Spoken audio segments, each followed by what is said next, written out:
ओम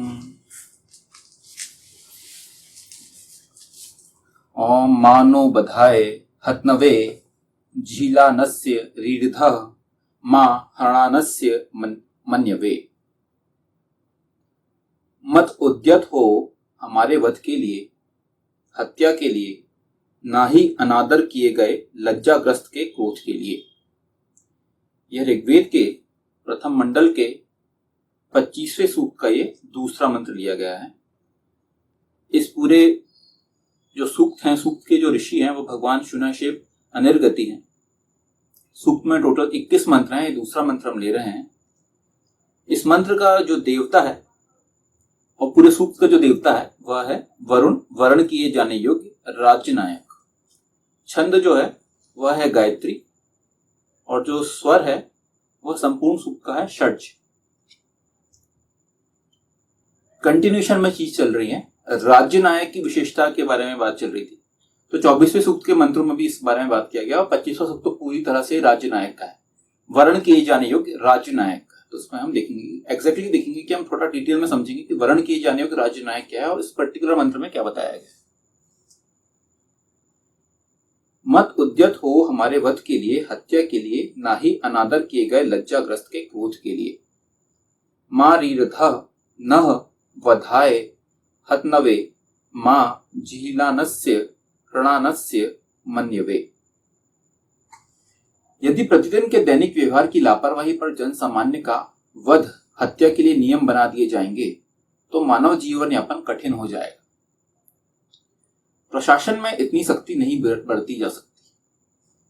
किसी भी राजनायक से उसकी प्रजा का, आम जनता का प्रत्येक व्यक्ति प्रसन्न हो, उसका सम्मान करता हो, अपने राजनायक के प्रति अपशब्द और अपमानजनक वचन ना बोलता हो, इस पर लज्जा का अनुभव ना करना, क्रोधित होना किसी राजनायक की प्रतिष्ठा के लिए अनुकूल नहीं है।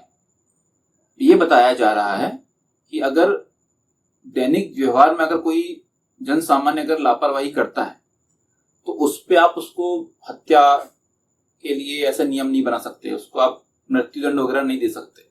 हर चीज का कल का भी जो हमारा मंत्र था उसमें भी इस बारे में बात की गई थी। छोटी छोटी चीजों में आपका जो राज्य नायक होगा वो उन चीजों को उसकी गलती के हिसाब से उसको देगा और छोटी चीजों का तो दंड देने की भी आवश्यकता नहीं है। वो तो ईशान ही आपको, आपके जो नियम बने हैं नियम के हिसाब से ही आप उन चीजों को, उनमें आपको दंड मिल जाता है। यहाँ पे बात की जा रही है कि आपकी जो प्रजा है उस पर आप इतनी सख्ती नहीं बरत सकते। आपके नियम इतने टफ नहीं होने चाहिए कि प्रजा ही आपको आपके राज्य से भाग जाना चाहे। ऐसी प्रजा नहीं आप कर सकते। मतलब आपका राज्य नायक अगर टफ बन जाएगा, अगर रूलर इतना खतरनाक बन जाएगा कि उसके रूल में जो नियम है इतने टफ हो जाएंगे कि हर चीज का तुरंत ही दंड और मृत्युदंड तक की बात होने लगेगी, तो फिर वो राज्य आप वहां पे आप देखेंगे कि वो राज्य की जो जनता है वो अपने आप को पहले तो खुद ही सुरक्षित नहीं मानेगी और डर डर के जिएगी। सबसे इंपॉर्टेंट है, डर के जीने वाली बात नहीं आनी चाहिए। वेद कहीं पे भी या ईशान कहीं पे भी, ईश्वर कहीं पे भी ये बात नहीं करता कि आपकी जिंदगी, आपका जो जीवन है आपको डर डर के जीना पड़े। जीवन जीने की पूरी स्वतंत्रता है, आपको पूरी स्वतंत्रता दी गई है, अपने कर्मों के हिसाब से सब स्वतंत्रता है, किसी भी चीज की कुछ वो नहीं। वेद भी अपने आप को ऐसे प्रेजेंट नहीं, ईशान ने जब वेद प्रेजेंट किया है तो ऐसे प्रेजेंट नहीं किया कि यही मानो। वेद की जो व्यवस्था है, वेद भी एज अ एडवाइस ही दिया गया है। वेद का मतलब ही जानने योग्य बातें हैं, तो आपको जो जानना चाहिए वो एज अ एडवाइस है आपको। अगर आप उसको मानते हैं तो उसके फायदे हैं, नहीं मानते तो उसके नुकसान है, ये सब चीजें। लेकिन उसको एज अ पूरी तरह से उसको ऐसा नहीं बोला गया कि नहीं आपको ये मानना ही है। हैज टू हैव टू वाला कंसेप्ट नहीं है कि you must order these principles, ऐसा कुछ नहीं है। यहाँ पे बात ये है कि आपको समझना है और समझ के उस पर आचरण करना है, ये बात की गई। तो जन सामान्य तो ईशान परब्रह्म परमात्मा तक को कोसता है, को कोसने और बुरा कहने से नहीं चूकते।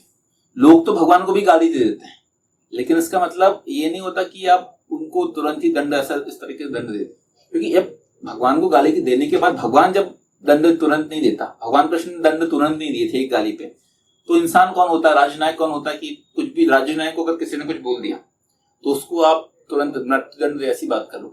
हमारी ये व्यवस्था देखें हम, अगर अपने जो लोकतंत्र में जो व्यवस्था है आज की डेट में, जो भारत देश है उसका जो प्रधानमंत्री है हम देखेंगे आपका विपक्ष हो गया है, बाकी जो पार्टीज है, प्रधानमंत्री को इतनी गाली देते हैं, तो उसका मतलब ये थोड़ी है कि प्रधानमंत्री को गाली देने के कारण वो लोगों को, सब लोगों को आप जेल में बंद कर देंगे और उनको फांसी पे चढ़ा देंगे, ऐसा नहीं है। ये लोकतंत्र है, ये वो नहीं है कि ये चाइना नहीं है। चाइना में ये प्रॉब्लम है। चाइना में अगर उनकी जो गवर्नमेंट है, वहां की लिबरल जो पार्टी, वहां की जो गवर्नमेंट है, उनके अगेंस्ट अगर आप कुछ भी बोल दोगे तो आपको शायद हो जाएगा, शायद क्या ये है, वहां पे आपको वहां पे अंदर कर दिया जाएगा और शायद आपको चढ़ा भी दिया जाए। वहां पे कोई लोग, वहां पे लोकतंत्र नहीं है, वहां पे भी आपको फ्रीडम नहीं है, फ्रीडम ऑफ स्पीच वहां नहीं है। तो ये चीज समझने की आवश्यकता है। जब ईशान ने ही आपको इतनी स्वतंत्रता दी है, तो आप कौन होते हैं जो इस दुनिया में पैदा हुए हैं, जो लोगों की स्वतंत्रता को दबाना चाहते हैं? तो ये हमें कोई अधिकार नहीं। जब ईशान ने खुद ने ये चीज ऐसा नहीं किया है, तो हमें कौन सा अधिकार मिल गया? तो आपको समझना पड़ेगा। किंतु क्या ईशान इस पर उन्हें दंडित करता है?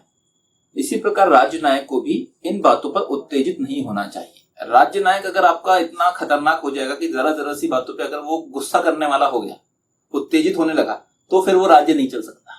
इसलिए यही बोला गया कि राज्य नायक को समुद्र के समान गहन गंभीर होना चाहिए, सहनशील और ठंडे दिमाग वाला होना चाहिए।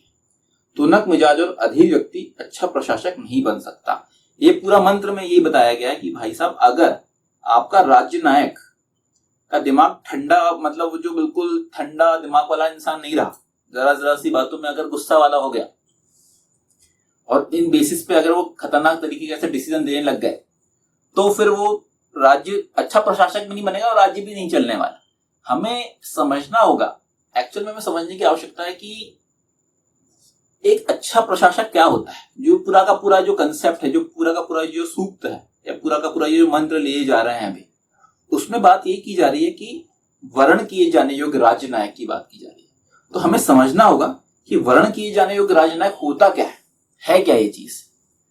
तो इसको समझने के लिए हमें देखना पड़ेगा कि ऐसा कौन सा राजा रहा है। ऑब्वियसली या तो आप अभी के टाइम में देखें, या आप थोड़ा सा पीछे के टाइम में जाएं। तो थोड़ा पीछे के टाइम में जाएंगे तो हमारी सबसे लेटेस्ट जो चीज आएगी वो द्वापर युग आएगा। तो हमें समझना होगा कि वर्ण किए जाने योग्य राज्य नायक कौन है, द्वापर युग में रहा हो, या हम अगर कलयुग में भी देख सकें ऐसा कोई राजा रहा हो। राजा कंसेप्ट तो हमारे यहाँ काफी खत्म हो गया। पहले के टाइम में राजा कंसेप्ट रहा करता था।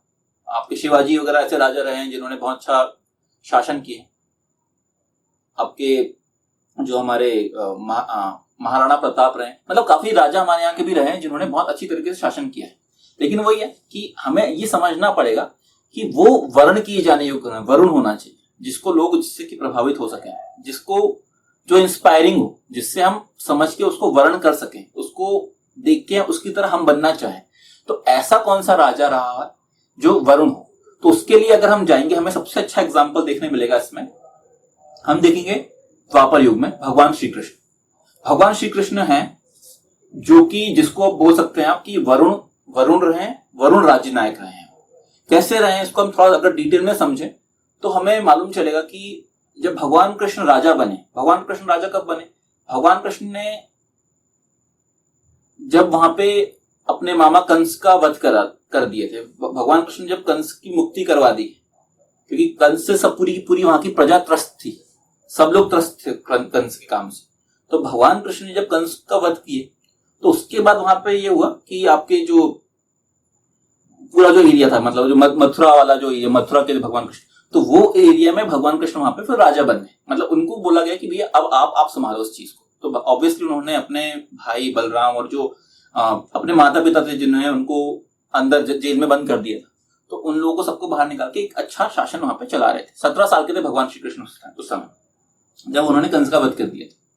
तो हुआ क्या था, जब वो वहां पे चालू कर दिए थे उन्होंने अपना शासन चलाना, एक अच्छा राजा बनना स्टार्ट कर दिया था उन्होंने, उसी टाइम हुआ ये था कि जो जरासंध था, जो कि भगवान जो आपके जो ये थे, क्या नाम है, जो कंस था, कंस का ससुर था वो जरासंध। और वो क्या था, उसको लेना था बदला। क्योंकि उसका ये था कि भाई जरासंध का था कि मेरी जो बहन थी, मेरी बहन के पति को भगवान कृष्ण ने अब मेरी जो बेटी है, बेटी के जो पति है उसको उन्होंने उनको मार डाला। तो जो जरासंध था, जरासंध बहुत बड़ा राजा था वहां का। हम ये क्यों बात कर रहे हैं, हमें क्यों एग्जाम्पल ले रहे हैं इतिहास का? ये समझने के लिए कि वरुण राज्य नायक क्या होता है। हमें इस पर्टिकुलर एग्जाम्पल में हम ये देखेंगे कि जो वरुण राज्य नायक है वो किस तरीके से चीजों को डील करता है। ये जो एग्जाम्पल है बहुत अच्छा एग्जाम्पल है समझने के लिए। तो आप वापस से चलते हैं कि जरासंध जो था आपके जो कंस का ससुर था। भगवान कृष्ण ने कंस को मार दिए, तो जरासंध था वो मगध का राजा था। जरासंध जो था वो मगध मतलब आज की डेट में बिहार बोल सकते हैं, बिहार का राजा था, मगध का राजा था जरासंध, जो कि बहुत ही बड़ा राजा था। उसके आसपास का पूरा जो एरिया था उस पर उसका कंट्रोल था। और जैसे ही जब इसको मालूम चला जरासंध को कि भगवान कृष्ण ने कंस को मार दिए, तो उसने पूरा प्लान किया कि भाई साहब अब मुझे यहाँ पे अटैक करना है।